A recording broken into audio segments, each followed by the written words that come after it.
Hey everybody, welcome back. Today we have this Porsche that we got from our friends over at 9 Auto Motion. They specialize in these type of cars. They brought this project to us to do a bunch of fabrication on, which may not look like much from the outside, but there's a lot of detail work underneath here. We're going to be doing a little wrap-up video and just going through all the details. Starting with the outside, it is a 87 chassis with a 92 engine. So kind of like a hot rod, just putting a bigger, upgraded, better engine in there from what came with the factory. They're going to be doing a back date on this car, which I don't know a whole lot of information on that, but basically they're taking some styling cues from an older model, a 70s model. Primarily this bumper right here originally was 3 pieces steel, and this is all a 1-piece fiberglass. So that's kind of where a lot of the space constraints came into play. Is there's a lot of stuff happening underneath here, and then having this little bumper, there was definitely not a lot of room for real estate to do our magic, but we made it happen. So we'll start off from the outside really quick, and then we'll kind of work our way in. First thing you're gonna notice are these really awkward exhaust tips. So these are actually inspired from European racing headers, racing tips that they call cookie cutters. So cookie cutter style exhaust tips, typically they are flat and they stick out, but we wanted to add a little bit of extra styling to them. So we fabricated all these pieces individually, tacked it all together, slid it in here, welded it inside, and then cut it at an angle just to give it that nice sleek design. And overall, I think it came out really awesome. Another thing you're gonna notice, which the exhaust system. So it is a turbo, single turbo. So the exhaust actually is running through the inside here, and the exhaust exit is on the passenger side. But this one is the wastegate. So we got a precision turbo wastegate with a 2-inch outlet going all the way out to a 3-inch. So that way, from the outside, it looks like a dual exhaust, but not really.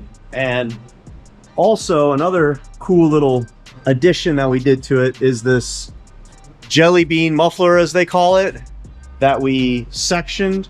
Basically just took the 2 corners out of it and cut it in the middle and shrunk it down and just made a cover plate. Because of this slimmer bumper, there was a lot of stuff hanging down here. You can see the engine, and they weren't really in love with that, so they came up with a pretty cool idea to chomp that up. Got a really nice top mount intercooler. Added some HD clamps on here. Added some extra sexiness. We got a really intricate intake that's grabbing the air and getting fed from the back there. So this engine is air cooled, air ducting from the bottom of the car that's sucking in, you know, fresh air from the back corner there. So that's why that intake is tucked back there. Some additional stuff here, you can see our turbo. We also added some nice cover trim plates, like this piece right here. You can see that piece actually just started off by some simple cardboard templating. A lot of back and forth, but we got that thing in there to fit, because since the engine's back here, there's going to be a lot of road debris, and we really want to seal it off just to help keep it clean, because this thing is going to be more or less spotless. And also, it's just a clean look instead of having like an empty hole there. What a shame to cover this up. Man, look at all that freaking beauty. I mean, I told them they should just leave this open, run it like a Lamborghini or Audi twin turbo, but I understand the build, so man, that's just amazing. Simply amazing. This is a lot of fun. I had a lot of fun doing this. Definitely came out good. Probably the most pies per square inch I've ever done, because there's a lot going on. So we'll start off here. Obviously we got our decoy jelly bean muffler here. Again, that's just kind of hide some of the goodness. You know what, let's pop this little thing off, because there's some more to talk about. All right, so with that bumper, no room for anything. Turbo housing was hitting the bumper. We wanted to tuck it in as close as possible. Obviously there's going to be a lot of heat. They're going to get this all wrapped, obviously put a blanket on there you're gonna do like the motorsport professional heat shielding, that first step that we had to do was to get this turbo as close to the engine as possible. So in order to accomplish that, obviously a lot of clearancing in this upper area, factory mount that was trimmed just enough to get the turbo to sit in there.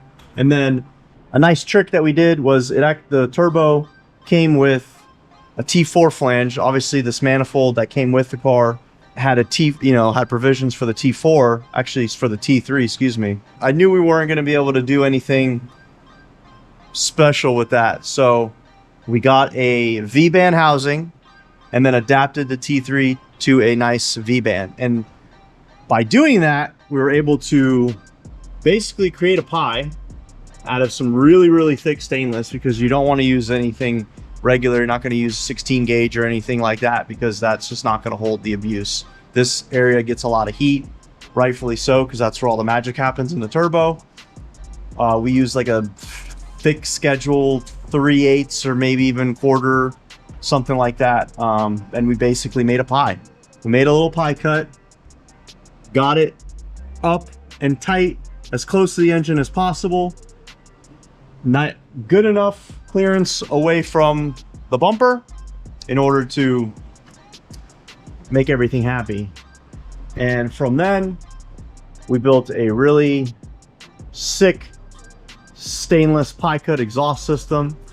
Had to put something in there. It's going to be loud no matter what, but we wanted to put a little bit of something in there, so we got a nice resonator from Stainless Bros.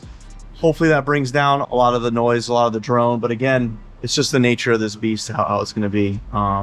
And the reason why this is so elaborate, in order to get the tip in the location where we wanted, which was right underneath these bumper caps, that's just how we had to sneak it around and get it all the way around super, super tight. This tin piece back here, highly modified. This had to get notched out of the way. You can see back there we had to do a lot of modifications in order to get that to work. Again, wanting to keep a lot of the debris and just an open cut, ugly area, just seal it off, close it off, and make it look like it was meant to be. So then moving on, we'll just finish everything under here. Again, touching on the wastegate. The wastegate from factory off this manifold was hanging really low. From a distance, I didn't want to see anything hanging, and rightfully so, because they wanted to cover all this stuff up anyway. So we relocated the wastegate, tucked it up a lot nicer. That allowed us to get this angle kind of where we wanted it. So pretty relatively straight shot, couple 45s going down with some pies. Located that tip right where we wanted it. Moving on to the intake. Now, I was actually surprised I got this to fit. It's 4-inch all the way through. I didn't think that we were going to be able to accomplish it, but with pie cuts, there's always a way. Obviously, if you did anything with like a silicone, there's so much distance from between the silicone straight and then adding a 90 onto that, you're not going to get anything tight. So a little trick I have is using a V-band, because it's only about 1/2 inch. So I cut the housing back as far as I could, welded a aluminum V-band onto the turbo, and then a stainless V-band, moving on to the pie cuts and just getting, that's the beauty of pie cuts for me, is I can manipulate them and get the tightest radius and the tightest bend possible to accomplish all this craziness. We'll move on to the top right quick. God, this shot just makes me want to take all that off and drive around like that. It's just too cool. So yeah, if you're not familiar with these HD clamps, they're Vibrant's new pinless design. So that means they don't take a pin, they're just a quick release. So you got your inner ferrule. Literally, all you do is snaps in. All you do is drop that down and they clamp out. And then to install them back in, they just clip on. So super convenient. I love the way these things work. We'll just pop that back on there for now. I don't know how I pulled it off, but I did. Got this 4-inch inlet going all the way. There was still plenty of room, a lot of room for activities back here. So just kind of left it 4-inch. I didn't feel like we needed to neck it down for no reason. Obviously, the more airflow, the better. Turbo doesn't want to breathe.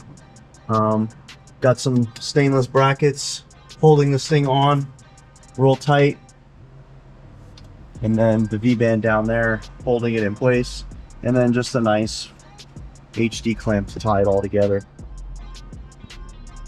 Yeah, so welded HD clamp on the turbo as well. You can see how super tight we got that thing. We got it as tight as we can.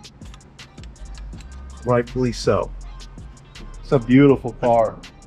Obviously not a whole lot going on right now. They just got it painted, but they're gonna finish this thing up and it's gonna be super nice.